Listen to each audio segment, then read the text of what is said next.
अस्सलाम वालेकुम। I am Chaudhary Shahad. Welcome to the YouTube channel electrical test preparation by Chaudhary Shahad. तो हम डिस्कस कर रहे हैं हांडा बुक का चैप्टर नंबर 21 सिंक्रोनस मोटर का। तो हमने पार्ट 1 इसका ऑलरेडी डिस्कस कर लिया है। तो अगर आपने वो नहीं देखा तो पहले पार्ट नंबर 1 देखें, क्योंकि हमने पार्ट नंबर 1 में जो है वो इम्पोर्टेंट थ्योरी के कॉन्सेप्ट्स और जो है वो डिस्कस किए हैं, जिससे आपकी जो चैप्टर की अंडरस्टैंडिंग है वो बेहतर हो जाएगी। तो पहले जो है वो पार्ट नंबर 1 देखें। चलिए एमसीक्यूज़ की डिस्कशन है वो स्टार्ट करते हैं। एमसीक्यूज़ नंबर 6 है, when the excitation of unloaded salient pole synchronous motor gets disconnected. तो जो आपकी अगर आपकी जो एक्साइटेशन है वो सेलिएंट पोल सिंक्रोनस मोटर की अगर वो डिस्कनेक्ट हो गई तो मोटर वेल स्टॉप हो जाएगी। अच्छा, अब उसमें ये है कि जो आपकी सिंक्रोनस मोटर है वो सेलिएंट पोल टाइप होती है। उसकी रीज़न ये है कि सेलिएंट पोल टाइप में क्या होता है कि सेलिएंट पोल टाइप में जो एक्सियल लेंथ होती है रूटर की वो कम होती है, डायामीटर ज़्यादा होता है, और ये जो है वो लो स्पीड और मीडियम स्पीड के लिए सूटेबल होता है। और क्योंकि आपकी जो सिंक्रोनस मोटर है ये हाई स्पीड मोटर नहीं है, ये बेसिकली आपकी लो और मीडियम स्पीड मोटर है, तो इसीलिए इसमें जो वो आमतौर पे जो रूटर यूज़ किया जाता है वो सेलिएंट पोल टाइप ही यूज़ किया जाता है। एमसीक्यूज नंबर 7 है, the damper winding in a synchronous motor is generally used. जो हम डैम्पर वाइंडिंग यूज़ करते हैं ये basically to prevent the hunting and provide the starting torque. Basically hunting कैसे प्रोवाइड करती है कि जैसे ही आपकी जो मोटर होती है वो सिंक्रोनिज्म से बाहर निकलती है तो जो आपकी डैम्पर वाइंडिंग है इसमें चेंज ऑफ फ्लक्स होता है, जिसकी वजह से इसमें इंडक्शन टार्क जनरेट होता है। जब इंडक्शन टार्क जनरेट होता है तो ये जो है वो जो रूटर को वो ये मूव करती है और दोबारा सिंक्रोनिज्म में डाल देती है। और दूसरा, जब आपका सिंक्रोनस मोटर पे सडनली जो लोड होता है वो थ्रोन ऑफ होता है तो रूटर आपका आगे निकलने की कोशिश करता है आपके जो वो रोटेटिंग फील्ड से। तो जब आगे निकल रहा है तो उस वक्त भी आपके जो रूटर में जो है वो जो आपकी डैम्पर वाइंडिंग है उसमें ईएमएफ इंड्यूस होती है, तो जिसकी वजह से आपका जो रूटर होता है उसमें करंट फ्लो करता है और उस वजह से आपका जो रूटर होता है वो दोबारा उसको बैकवर्ड फोर्स लगाता है और उसको सिंक्रोनिज्म में दोबारा डाल देता है। तो इस तरह जो है वो आपकी जो ये डैम्पर वाइंडिंग है ये हंटिंग से जो है वो बचाती है आपकी मोटर को। और उसके बाद प्रोवाइड द स्टार्टिंग टार्क कि जैसे ही हम जब मोटर को हम स्टार्ट करते हैं सिंक्रोनस मोटर को तो इसमें जो है एज ये इंडक्शन मोटर के तौर पे जो वो काम करता है और उसमें स्क्विरल केज रूटर बन जाता है ये डैम्पर वाइंडिंग की वजह से। तो इस वजह से आपकी जो मोटर होती है वो सेल्फ स्टार्ट बन जाती है आपके सिंक्रोनस मोटर। एमसीक्यूज नंबर 8 है, the back EMF setup in the stator of the synchronous motor will depend upon. जो आपकी बैक ईएमएफ होती है वो रूटर एक्साइटेशन पे डिपेंड करती है। एमसीक्यूज नंबर 10 है, which of the following is unexcited single phase synchronous motor. तो ये आपकी रिलक्टेंस मोटर। ये एमसीक्यूज नंबर 10 बहुत दफ़ा टेस्टों में आ चुका है। एमसीक्यूज नंबर 11 है, the over excited synchronous motor draw current eight. जो आपकी ओवर एक्साइटेड सिंक्रोनस मोटर है ये लीडिंग पावर फैक्टर पे जो वो करंट ड्रॉ करती है। एमसीक्यूज नंबर 12 है, with the increase in excitation current of synchronous motor the power factor of the motor well. जो आपकी अगर आपकी जो एक्साइटेशन करंट अगर आपने इंक्रीज कर दिया है तो आपका जो पावर फैक्टर है वो इम्प्रूव होना स्टार्ट हो जाएगा, मतलब लीडिंग हो जाएगा।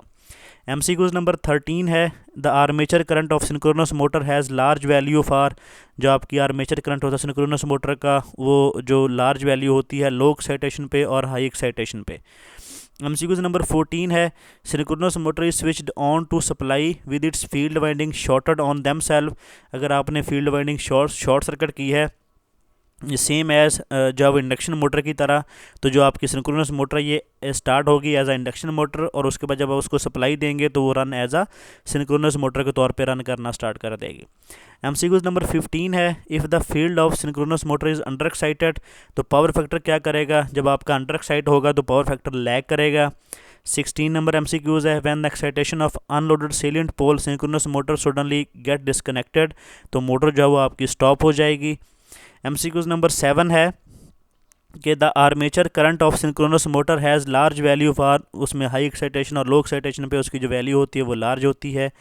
एमसीक्यूज नंबर 19 है, if a synchronous motor drops too far behind the power it takes from supply also increase too much, the armature tries to get accelerated until it is in correct position. Sometime motor overshoot and marks, and then the process of acceleration retardation continues the phenomena of hunting बोलते हैं। कि मतलब कभी आपका जो router होता है वो एक्सेलरेट करता है, मतलब फ्लक्स से आगे निकल जाता है, और कभी आपका जो फ्लक्स से जब रूटर आपका पीछे निकल जाता है, तो ये प्रोसेस कंटिन्यू रहता है, तो इसको हम क्या बोलते हैं, हंटिंग बोलते हैं। MCQ नंबर 20 है the maximum value of torque that synchronous motor can develop without losing its synchronism, तो इसको सिंक्रोनाइजिंग टार्क बोलते हैं। MCQ नंबर 21 है in a synchronous motor if the back EMF generated in the armature at no load is approximately equal to applied voltage, तो उसकी जो excitation होगी वो सेट टू बी 100% होगी। MCQ नंबर 23 है कि 3 phase 400 volt 50 hertz salient pole type synchronous motor is feed from infinite bus and is running at no load. Now if the field current of the motor is reduced to 0, तो motor will run at synchronous speed, क्योंकि जब infinite बस पे है, इस पे जो operation होता है वो डिफरेंट होता है जब एक्चुअल लोड से। MCQ नंबर 24 है the purpose of embedding the damper winding in pole face, basically जो डैम्पर वाइंडिंग होती है वो एक तो एलिमिनेट हंटिंग से बचाती है, और उसके बाद provide the adequate starting torque भी प्रोवाइड करती है। MCQ नंबर 25 है synchronous motor is switched on to supply with its field winding shorted on them self, अगर फील्ड वाइंडिंग आपने शॉर्ट की है तो जो start as induction motor and run as synchronous motor. MCQ number 26 है in case of synchronous motor अगर उसका load है, स्पीड है और डीसी एक्साइटेशन है, तो magnitude of stator back EMF जो डिपेंड करेगी वो सिर्फ एक्साइटेशन पे डिपेंड करेगी। MCQ नंबर 27 है which of the following motor is non self start, तो आपकी जो सिंक्रोनस मोटर है ये सेल्फ स्टार्ट नहीं है, तो इसको सेल्फ स्टार्ट बनाने के लिए हम डैम्पर वाइंडिंग यूज़ करते हैं। MCQ नंबर 28 है the back EMF of the stator of synchronous motor depend upon, ये आपकी जो है वो सिर्फ रूटर एक्साइटेशन पर डिपेंड करती है। MCQ नंबर 29 है which motor can conveniently operate on lagging as well as leading power factor, तो आपकी एक ही मोटर है वो सिंक्रोनस मोटर है। MCQ नंबर 30 है synchronous motor working on leading power factor and not drive any mechanical is known as, तो उसको हम सिंक्रोनस कंडेंसर बोलते हैं कि अगर आपकी जो मोटर है उस पर कोई लोड नहीं है और वो ओवर एक्साइटेड चल रही है तो वो एज अ सिंक्रोनस कंडेंसर के तौर पे काम कर रही है। MCQ नंबर 31 है the constant speed of synchronous motor can be change to new fixed value, तो अगर हम उसकी सप्लाई फ्रीक्वेंसी चेंज कर देंगे तो आपकी जो मोटर होगी वो न्यू स्पीड पे चली जाएगी। उसकी रीज़न ये कि आपकी जो रोटेटिंग फील्ड है उसकी स्पीड भी चेंज हो जाएगी, क्योंकि वो भी आपकी फ्रीक्वेंसी पे डिपेंड कर रही होती है। MCQ नंबर 32 है 3 phase 400 volt 50 hertz synchronous motor is operating at 0 power factor lagging with respect to excitation, तो armature reaction MMF produce by the armature current will be, तो ये आपका डीमैग्नेटाइजिंग होता है। इसका करेक्ट आंसर A होना चाहिए, लेकिन बुक और वेबसाइट्स इसका जो आंसर है वो B फॉलो करती हैं, तो आपने B ही फॉलो करना है। ये A आपको इसलिए बताया ताकि आप इसको कॉन्सेप्ट को अपने ख़राब ना करें, तो इसलिए इसका जो करेक्ट आंसर है वो A है, लेकिन वेबसाइट्स और बुक B फॉलो कर रही है, तो आपने जो पेपर में जब आएगा तो उसको आपने B ही लगाना है।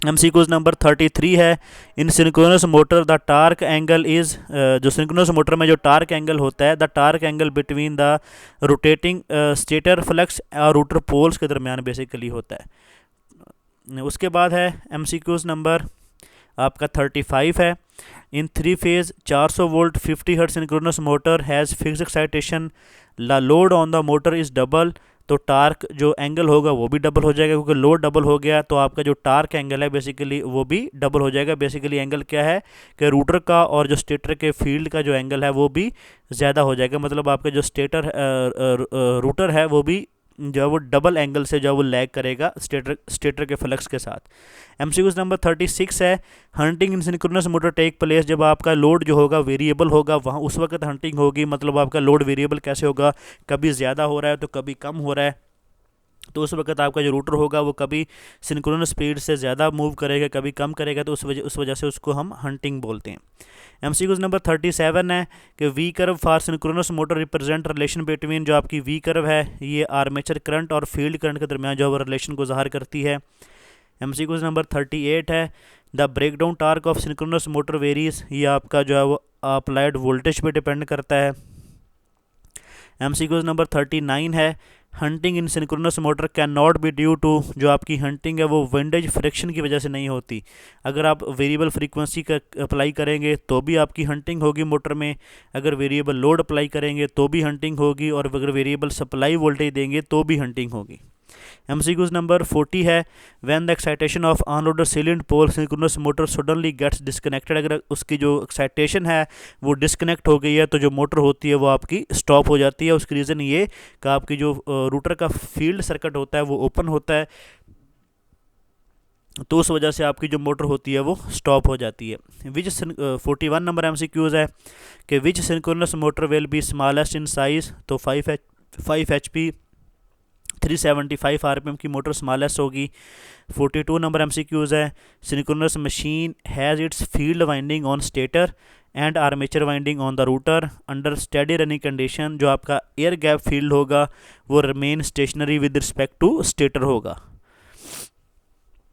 MCQs नंबर 43 है कि if the field of synchronous motor is under excited, तो पावर फैक्टर विल क्या करेगा, पावर फैक्टर लैग करेगा, क्योंकि आपका जो फील्ड होता है वो फील्ड करंट है वो कम है रेटेड से। MCQs नंबर 45 है, in which coil the EMF generated will be more for given flux distribution and number of turns, तो ये आपकी फुल पिच कॉयल है। ये MCQs बहुत दफ़ा टेस्टों में आ चुका है कि किस कॉयल की जो EMF जनरेशन है वो ज़्यादा होगी, वो आपकी फुल पिच कॉयल है।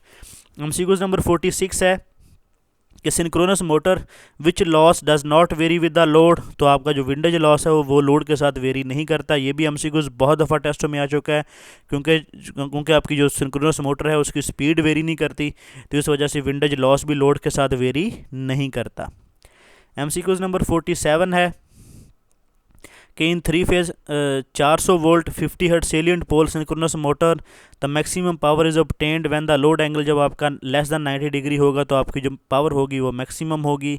MCQs नंबर 48 है, high starting torque synchronous motor has, तो उसमें सिंपलेक्स रूटर होता है, फेज माउंट डैम्पर होते हैं और 5 स्लिप रिंग होते हैं।